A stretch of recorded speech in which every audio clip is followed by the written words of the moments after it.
6 Superbikes. 4 As du pilotage. Louis Rossi, vainqueur du Grand Prix de France Moto 3 cette saison. Mike Di Meglio, champion du monde 125 en 2008.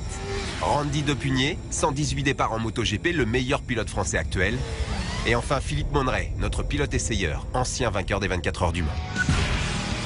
Entre les motos japonaises qui trustent les victoires en compétition et les européennes qui font un retour en force, quelle est la machine la plus rapide? En course pour le premier run, les 4 motos japonaises en version libre.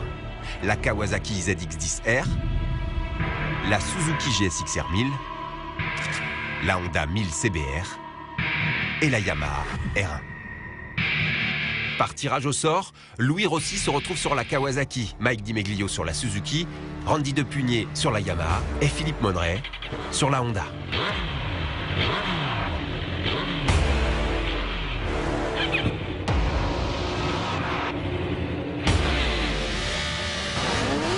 Philippe Monneray anticipe le départ. Randy Depugné reste un peu scotché sur la ligne.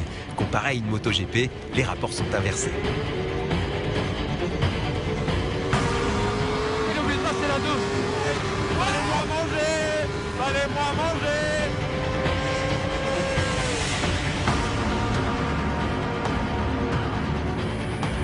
Réglementation oblige, le compteur est bloqué à 299. Mais la Kawasaki avec Louis Rossi à son guidon atteint les 300 km/h et l'emporte assez nettement devant Mike Di Meglio sur la Suzuki. Honda et Yamaha sont en retrait.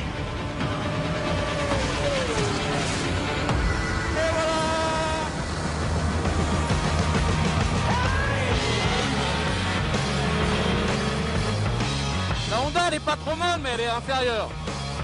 Bon Randy, qu'est-ce qui s'est passé? Oh, je pense que t'es un peu trop lourd. Ouais, ça doit être ça, ouais. Tu commences à te faire vieux aussi. Bon, Randy, ce départ moyen quand même, hein, avec la gamme. Vous êtes tous partis, vous m'avez laissé sur place. J'ai raté une vitesse, donc bah, vous êtes tous partis. Bon, après... Alors Louis t'as gagné avec la Kawa. Ouais, elle est plutôt pas mal, elle marche bien, puis un bon départ avec ça, l'électronique marche bien pour pas que ça capte de trop, donc ça permet de rester à fond, puis derrière il y a pas mal de puissance, donc non, du début à la fin c'était plutôt joli. Bon bah on y retourne. On va retourner. Allez, c'est reparti. La Kawasaki et la Suzuki sont en finale. La R1 et la CBR vont-elles devoir affronter en repêchage la BMW 1000RR et la Ducati 1199 Panigale, les deux européennes? De conception beaucoup plus récente, elles sont supposées être plus performantes. Est-ce que cela se vérifie en piste? À voir maintenant.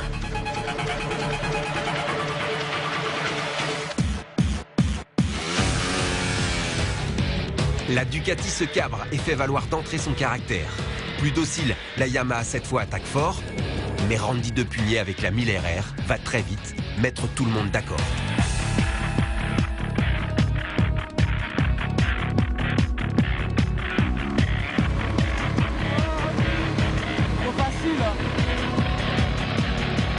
Derrière, la Ducati reprend l'avantage d'un rien sur la Yamaha.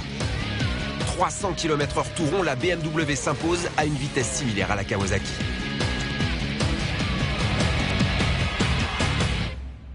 Vous avez vu ce que c'était un pilote MotoGP là? Ah, vous avez compris. Ouais, ça, fais pas le malin. La BMW est en finale. La Ducati est également qualifiée, définitivement éliminée la Yamaha et la Honda, moins puissantes. Place au tirage au sort pour l'attribution des guidons en finale. Eh ben regarde, un bicylindre, toujours comme moi. Alors, fais gaffe, parce que sur les départs, ça lève un peu. 2-3, c'est Bon, compliqué. Bah écoute, je vais essayer d'avoir les bras. Mike, et vous, quelle moto vous aurez? On va voir ça. Kawasaki. Oui, c'est à vous de tirer au sort la machine pour la finale. La Suzuki. Le 1000 GSX-R. La BM. Donc plutôt une bonne affaire. Ouais, je pense qu'avec Mac, ça va être serré, on verra. Moi, je peux faire un bon départ avec la Suzuki. Ouais, mais le but, c'est d'arriver premier au bout. Et la Ducati, vous y croyez pas? Bah, t'es un peu vieux, Philippe, donc on sait pas, faut voir.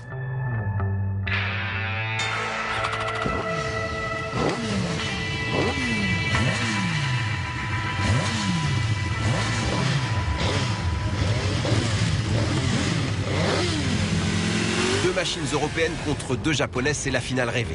Alors que la Ducati demande à être domptée, Louis Rossi effectue le meilleur départ avec la Suzuki. La Kawasaki est toute proche et prend rapidement les devants. Plus longue à se lancer, la BMW fait ensuite un retour spectaculaire. Plein gaz, la victoire se joue comme annoncé entre Randy Depugné et Mike Di Meglio.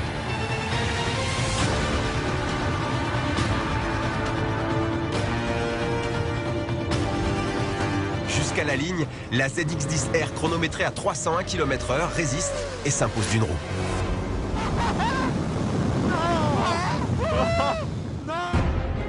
Troisième de cette finale, même sans assistance électronique, la GSX-R demeure une valeur sûre. Quatrième, la Ducati, elle a laissé les pilotes un peu sur leur faim, mais l'esthétique, le bruit, le couple fabuleux du bicylindre italien sont des atouts considérables. Dotés de toutes les évolutions électroniques issues de la compétition, 2 motos sortent du lot, la BMW et la Kawasaki. Ah, pour rien, j'ai battu, tout couché. Moi, je pense que la moto, elle tire trop court, ce qui fait que l'avantage qu'il a eu au début, il l'a gardé. Mais ils sont vraiment très proches, les deux là. 2 machines aux performances très proches, comme les pilotes lorsqu'il s'agit de faire quelques burns et célébrer en fumée ce nouveau défi.